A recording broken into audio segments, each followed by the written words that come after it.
سب سے پہلی چیز ہے قرآن پاک کی تلاوت۔ قرآن پاک کو تجوید کے ساتھ سمجھ بوجھ کر پڑھنا پڑے گا، حروف کی ادائیگی کے ساتھ میں، اس لیے کہ قرآن اللہ تبارک و تعالیٰ کے نور سے نکلا ہوا ہے، وہ اللہ کے الفاظ ہے، اللہ کا کلام ہے، اسی لیے اس کو کلام اللہ شریف کہا جاتا ہے۔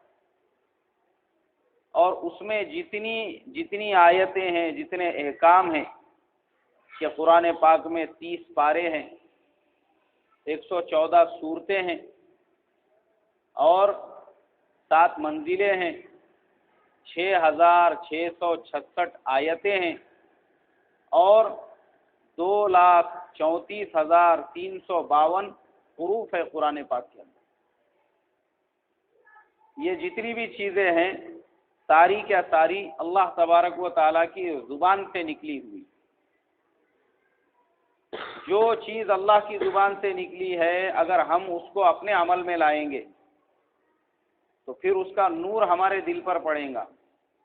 رسول اللہ صلی اللہ علیہ وسلم نے فرمایا ہے، خیرکم من تعلم القرآن وعلمہ، تم میں سب سے زیادہ بہترین وہ ہے جو قرآن پاک کو سیکھے اور دوسروں کو قرآن پاک سکھائے۔ اور دوسری حدیث شریف میں اللہ کے نبی صلی اللہ علیہ وسلم نے فرمایا کہ اگر رکھ دیا جائے قرآن پاک کو کسی چمڑے میں اور ڈال دیا جائے اس کو آگ میں، تو وہ آگ اس کو نہیں جلائے گی۔ اس کا مطلب یہ ہے کہ قرآن اگر ہمارے سینے میں محفوظ ہے اور کسی گناہ کی وجہ سے جہنم میں بھی ڈال دیا جاوے تو جہنم کی آگ اس جسم کو نہیں جلائے گی۔ یہ قرآن پاک کی فضیلت۔ قرآن کے انوار کیسے ہیں؟ اللہ کے نبی صلی اللہ علیہ وسلم نے فرمایا کہ جب آدمی قرآن پاک کی تلاوت کرتا ہے تو اس کے دل کا زنگ دور ہو جاتا ہے۔ جیسے کہ ایک آدمی گناہ کرتا ہے تو اس کے دل میں ایک کالا نقطہ پڑ جاتا ہے، دوسرا گناہ کرتا ہے تو دوسرا پڑتا ہے، پھر گناہ کرتے کرتے نوبت یہاں تک پہنچتی ہے کہ دل گناہوں کی کثرت سے بالکل سیاہ اور کالا ہو جاتا ہے، خیر کی بات اس پر اثر نہیں کرتی۔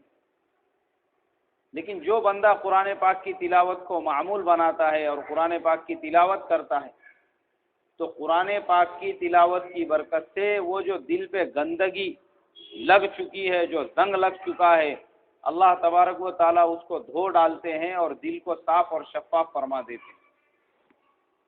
تو سب سے پہلی چیز اللہ کا دھیان پیدا کرنے والی جو ہے وہ ہے قرآن پاک کی تلاوت کرنا۔ ہر مسلمان کو جو یہ کہتا ہے کہ مجھے قرآن پاک نہیں آتا، اس کے اوپر قرآن پاک کو سیکھنا فرض ہے، اور وہ بھی تجوید کے ساتھ سیکھنا فرض ہے۔